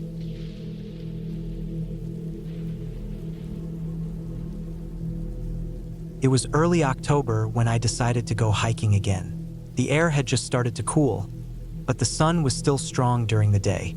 I had been spending too much time indoors, and my body felt stiff, like I had been shrinking into my chair. I needed something real. Wind on my face, dirt under my boots, maybe a few blisters. I had hiked a lot in the past, mostly in local forests and some state parks, but never this far out. I picked a remote trail called Ravine Trail, a name I barely remembered hearing about from a coworker years ago. I checked the map and saw it snaked through a thick part of national forest land about a 2-hour drive from my apartment. It didn't show up on all trails or most modern apps, which I liked. I didn't want some polished experience. I wanted isolation. I left early in the morning. I packed my bag the night before with essentials: water, high-calorie snacks, a multi-tool, flashlight, phone, paper map, compass, and a small emergency kit with a whistle, thermal blanket, and a lighter. I also brought a small first aid kit and 2 sandwiches wrapped in foil. I dressed in layers: hiking pants, wool socks, a moisture-wicking shirt, a thermal underlayer, and a fleece jacket. I had a wide-brimmed hat and sunglasses hanging off my collar. I wore my older hiking boots that were already broken in. I got to the trailhead just before 9 a.m. There was no designated parking lot, just a wide dirt shoulder on the side of the 2-lane highway. No other cars. I parked and sat for a few minutes, just watching the woods breathe. The trees were a mix of pine and hardwood, with patches of orange and yellow starting to bleed into the canopy. A narrow wooden sign with white letters spelled out Ravine Trail, nailed to a post that leaned slightly forward. The trail looked overgrown but still walkable. It was quiet, no wind yet. The air smelled like leaves and dry bark. I started walking. The first mile or so was tame. Gentle slopes, the crunch of leaves under my boots, birds somewhere above me making short chirps. I passed over a small footbridge that crossed a dry creek bed. Everything was calm, peaceful even. It was one of those hikes that makes you forget about time. No phone signal, no sounds of traffic. Just the forest pressing in around you in every direction. About 2 hours in, the trail started narrowing. There were more rocks, tree roots sticking out at odd angles, and the incline picked up. I had to focus more.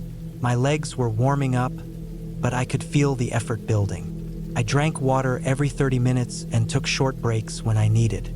I remember pausing at one point and just standing still, listening.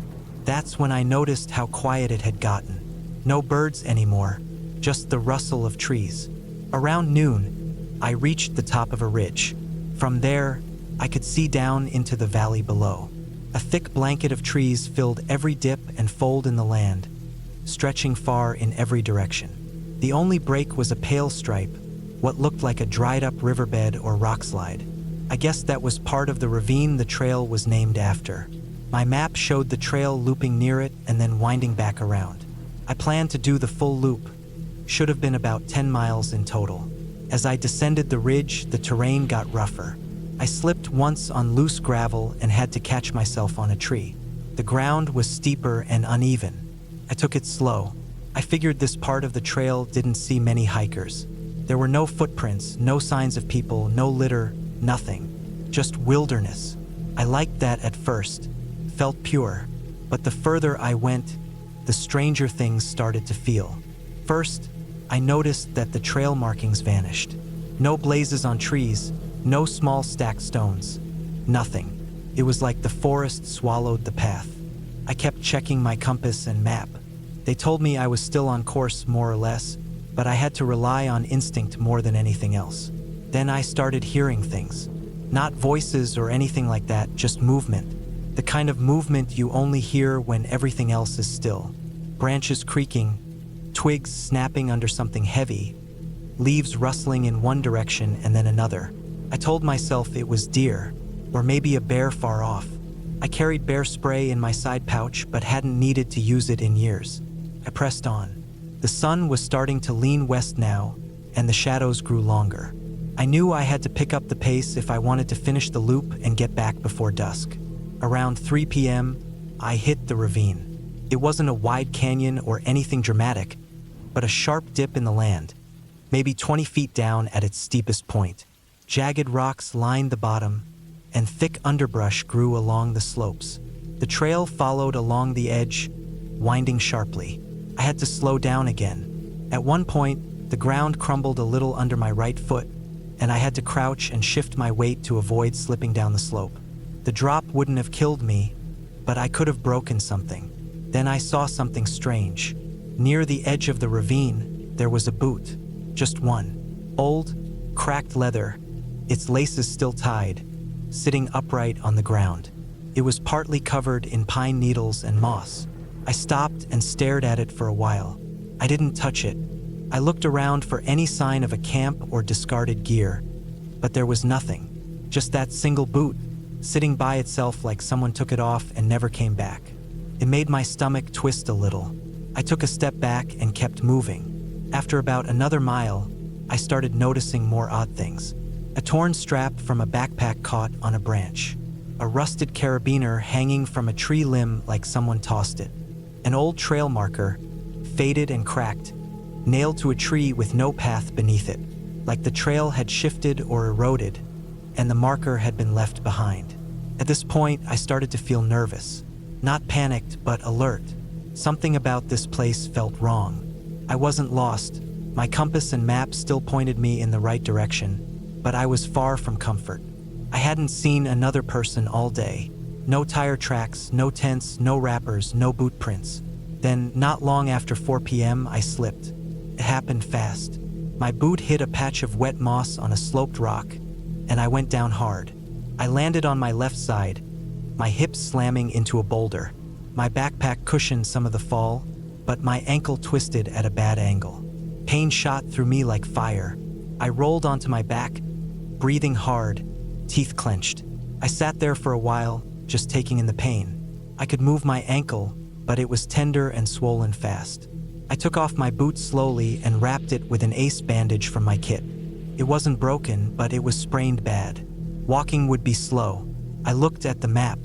I was still about 3 miles from the start of the loopback. I decided to keep moving. I limped. Every step sent a dull throb up my leg. The forest started to feel colder. The light was dimming faster than I expected.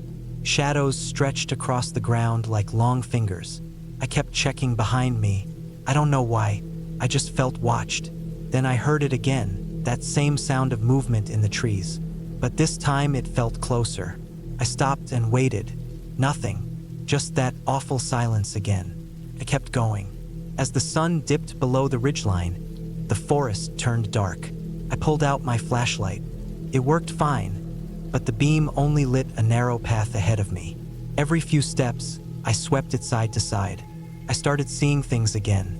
Not people, just signs. A torn jacket sleeve on a bush.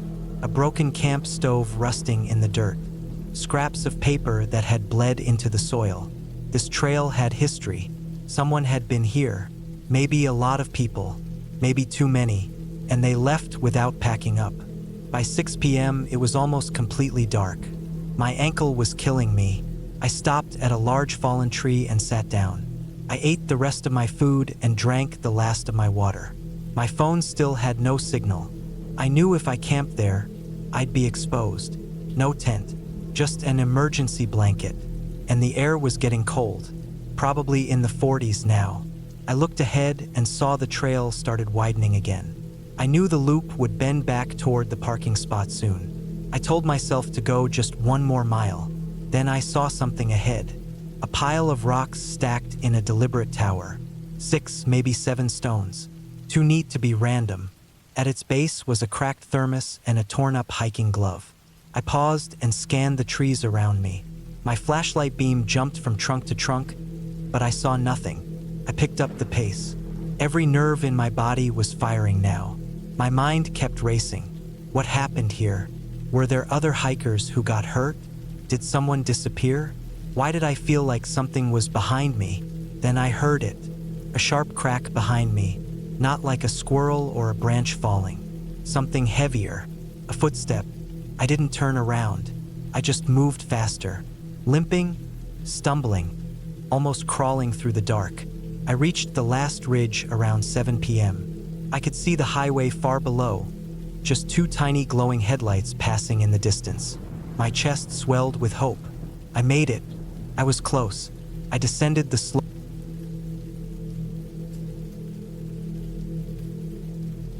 I've always liked being alone in the woods. I don't mean that in some deep or poetic way.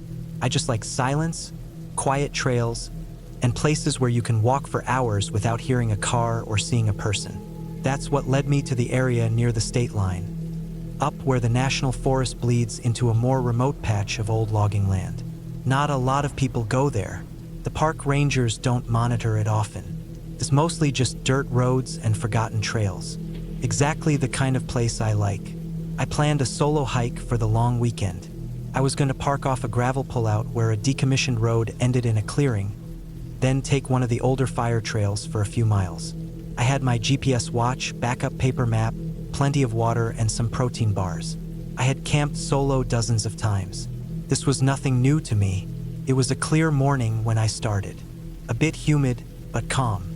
No wind, no clouds. Just a few birds chirping, and the distant sound of insects waking up as the sun started to climb above the tree line. I locked my car, threw my pack over my shoulders, and headed into the brush. The trail was barely visible, more like two lines pressed into the dirt from where old tires had once rolled, but now overgrown with ferns and thin saplings. I followed it for about 2 hours, keeping a steady pace. I saw a deer at one point, standing in a patch of sunlight ahead of me.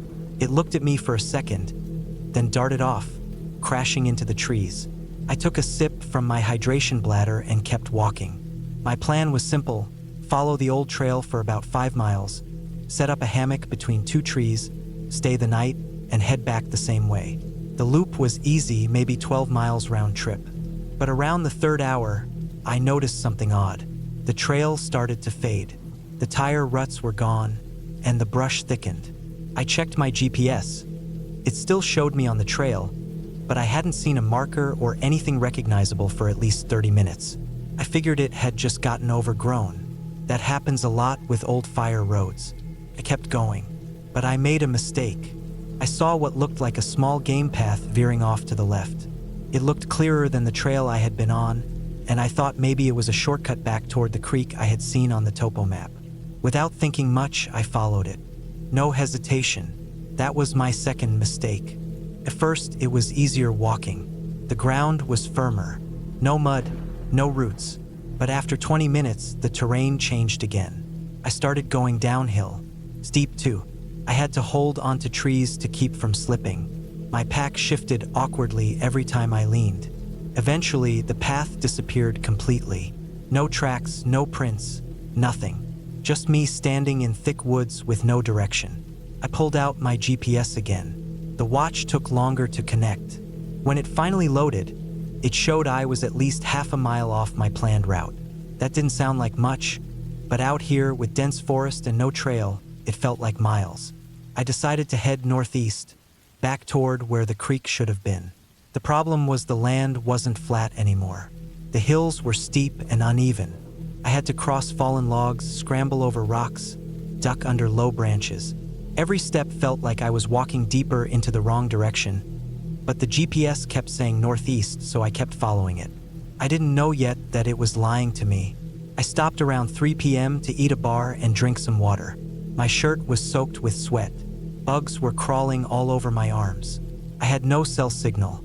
I tried checking the map on my phone, but nothing loaded. No surprise there.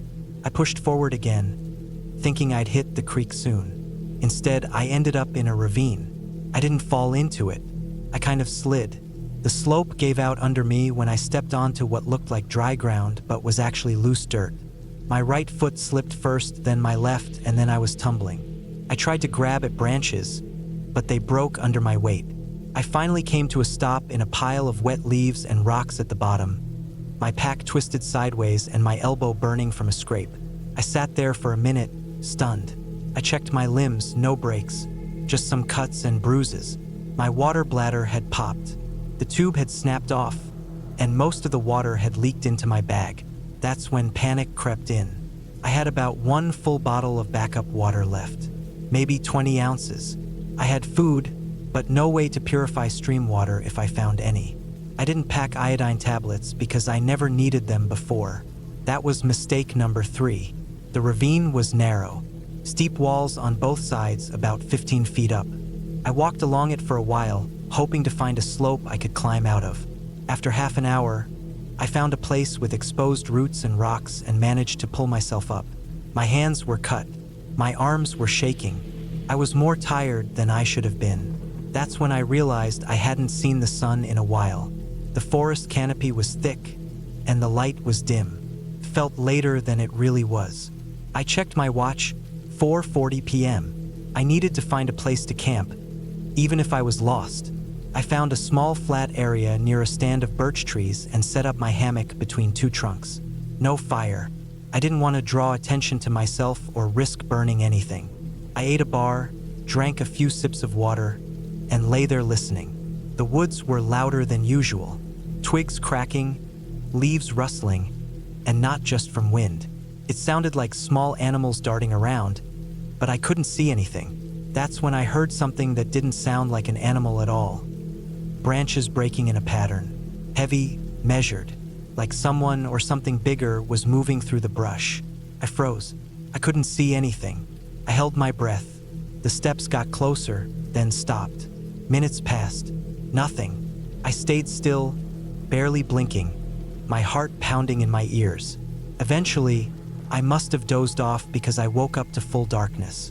The forest was dead silent now. No wind, no animals, nothing. I couldn't sleep again.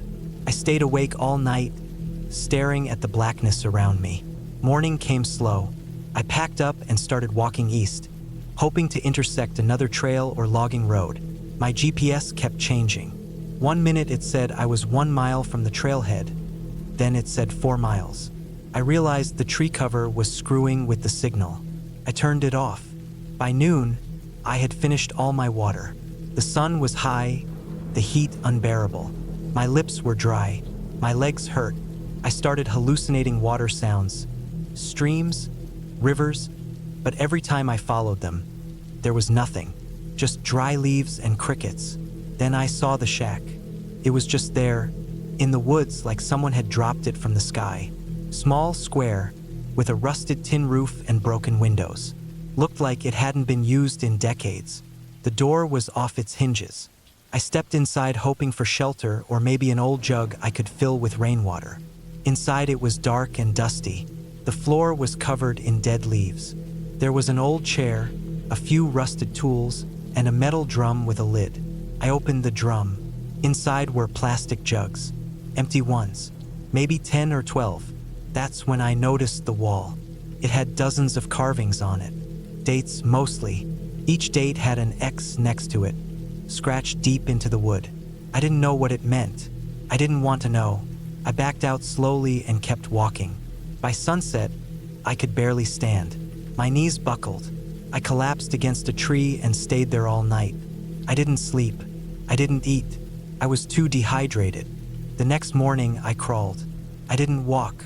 I literally crawled for over an hour, dragging my backpack behind me.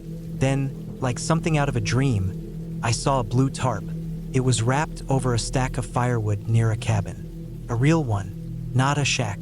A hunting cabin by the look of it. No one was there, but the door was unlocked.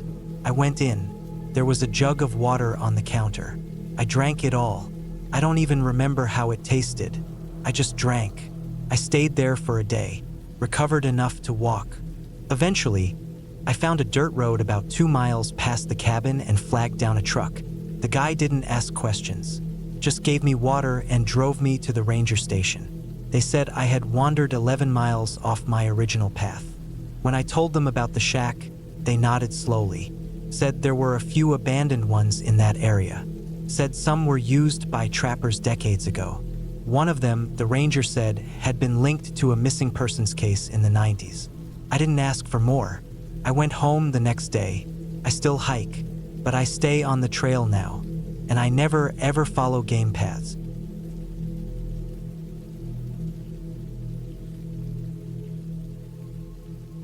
It started with an itch I couldn't explain. I'd been spending too much time indoors. Days blurred into each other, and work felt like a long hallway that had no door at the end. My laptop was always warm, and my back always hurt. I needed to do something alone, something far away from screens and email notifications. So I decided to take a solo hike. Just me, my gear, and a trail I'd never walked before. The area I picked was a national forest a few hours from home. I'd read a few blogs and reviews, and the trail seemed challenging but not too extreme. It wound through dense woods, went up some ridges, followed a river, and passed a couple of old fire watchtowers from the 60s. Most people hiked it over 2 days, but I thought I could do the full loop in one long day if I left early. I packed light, just the basics.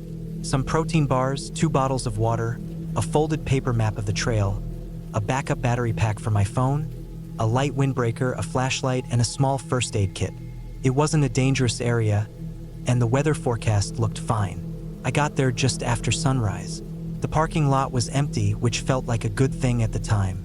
The trees swayed gently in the breeze, and the sky was still pale with that quiet morning light.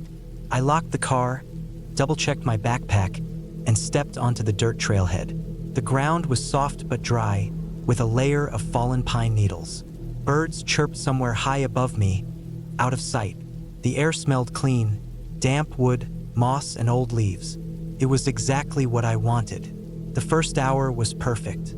The path climbed slowly through tall trees, their trunks wide and silent. Light pushed through the branches above in thin lines. I passed a small creek and filled one of my bottles there. The water was cold and clean. I stopped once to catch my breath near a wide rock that jutted out just above a dip in the trail, and I remember feeling like I had made the right decision. My phone still had signal, so I checked the map app just to make sure I was on the right path, even though the trail markers were easy to follow. A little later, the trail got steeper and rockier. Roots crossed underfoot, and I had to start watching every step. Some sections of the trail were narrow, with loose stones that rolled under my boots. I slowed down. There was a part where the path ran along a slope with a steep drop to the right, maybe 20 or 30 feet down. I kept my body close to the wall of dirt on the left side and took short, steady steps. The wind picked up, and I remember feeling it tug at my jacket. That part was short, maybe 100 feet, but it made my stomach tighten. I made it past and kept going. After a while, the trail opened up again into a small clearing with waist-high grass and a couple of fallen logs. I stopped there to eat a protein bar and stretch my legs. That's when I realized how far I had already come. I couldn't hear any cars or people or anything that didn't belong in the woods. Just insects, rustling trees, and the occasional bird call. The sun was already high, and I guessed it was around 11 a.m. I checked the paper map and my phone again. I was more than halfway through the loop. At that point, I could have turned back the way I came, but I didn't want to. I wanted to finish the whole trail. That was the goal. The next stretch led down toward the river. The air cooled as I descended, and the light dimmed slightly because the trees were thicker. The river itself was wider than I expected, maybe 20 feet across. It moved lazily, with mossy rocks scattered through it. There was a simple wooden bridge over it, just 2 thick planks with a railing on one side.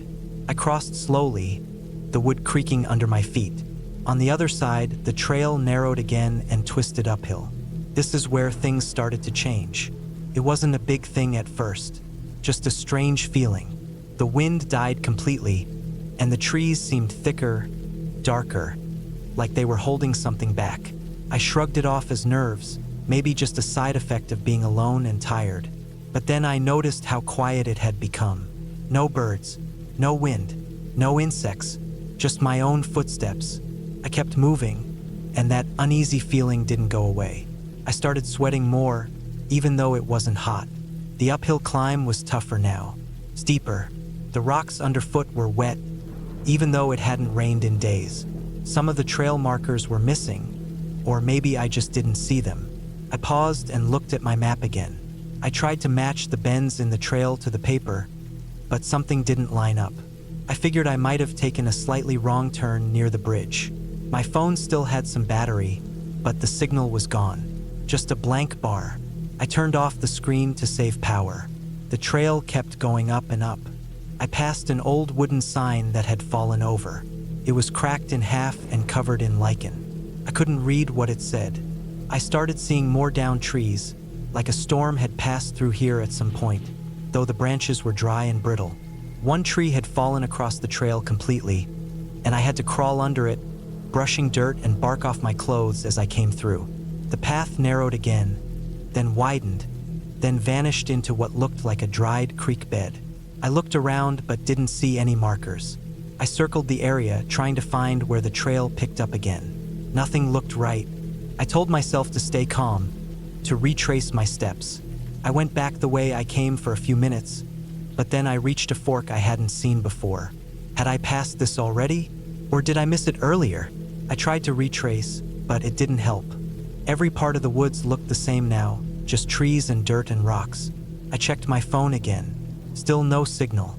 The battery was already at 40%, so I turned it off again. I wasn't panicking yet, but something had definitely shifted inside me. My hands felt colder, and I started hearing little sounds. Cracks in the underbrush, leaves crunching in the distance.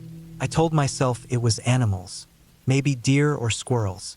Nothing to be afraid of, but they weren't moving away like animals usually do. They kept their distance, but followed the edges of my hearing. I kept walking, picking what looked like the most worn paths, hoping they'd connect back to the real trail. Some of them led nowhere, just empty clearings or thickets of branches that scraped my jacket. I tried to mark trees with broken twigs so I wouldn't go in circles.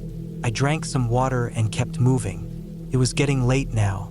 The light had changed again, softer, orange. I knew I had maybe 2 more hours of daylight. My legs were getting sore, and my boots were starting to rub raw spots on my heels. I had no idea how far I'd wandered off trail. Then I saw the watchtower. It rose out of the trees on a slope to my right. An old fire lookout tower, just like the ones mentioned in that blog I'd read. The top was metal and the steps were wooden. A rusted sign at the base had a Forest Service logo on it. My heart lifted. If there was a watchtower, that meant I was close to the trail again. Maybe even close to a service road or ranger station. I climbed the steps carefully. Some creaked, but they held. At the top, I stepped inside the small shack and looked out the windows. Trees stretched in every direction. Endless, beautiful and terrifying. I scanned the horizon for anything. Roads, rooftops, even smoke. Nothing. Inside the shack, there was an old desk with a metal box and some paperwork stuck under a rock. I opened the box. Inside were a few old first aid supplies, a cracked radio, and a small laminated map. The map showed the tower and a few nearby trails, including a ranger cabin maybe 2 miles to the west. That was it. That was my way out. I took the map and climbed back down. My legs burned from the climb. I followed the direction toward the ranger cabin. The trail wasn't clear at first, but then I found faint boot prints in the dirt. I followed them carefully, feeling hopeful for the first time in hours. Then the rain started. I didn't expect it. The sky had looked clear all day, but suddenly, the clouds rolled in fast and thick. Within minutes, it was pouring. The trail turned to mud. My jacket soaked through in places, and the map got wet even inside my pocket. I slipped several times and scraped my knee on a rock. I pushed on. As darkness fell, I reached what looked like the ranger cabin. It was small, wooden, and dark inside. The windows were boarded up. I stepped onto the porch and tried the door. It was stuck, but after leaning hard against it, it opened with a loud crack. Inside was damp and cold. Some old cans on shelves. A moldy mattress in the corner. No power, no signal. I sat on the floor and ate my last bar. My water was almost gone. I pulled my legs into my chest and listened to the rain hammer the roof. I didn't sleep much, just sat there, shivering and listening. At first light, I checked the map again and followed what looked like a service trail leading downhill. It was muddy and full of switchbacks. I slipped several times and bruised my hip. Hours passed. The sun rose higher. I kept going. Then I saw the road. Just a narrow, cracked stretch of asphalt, but it was real. And at the end of it, parked near a chained-off gate, was my car. I don't know how I ended up looping back that way. Maybe I had gone in a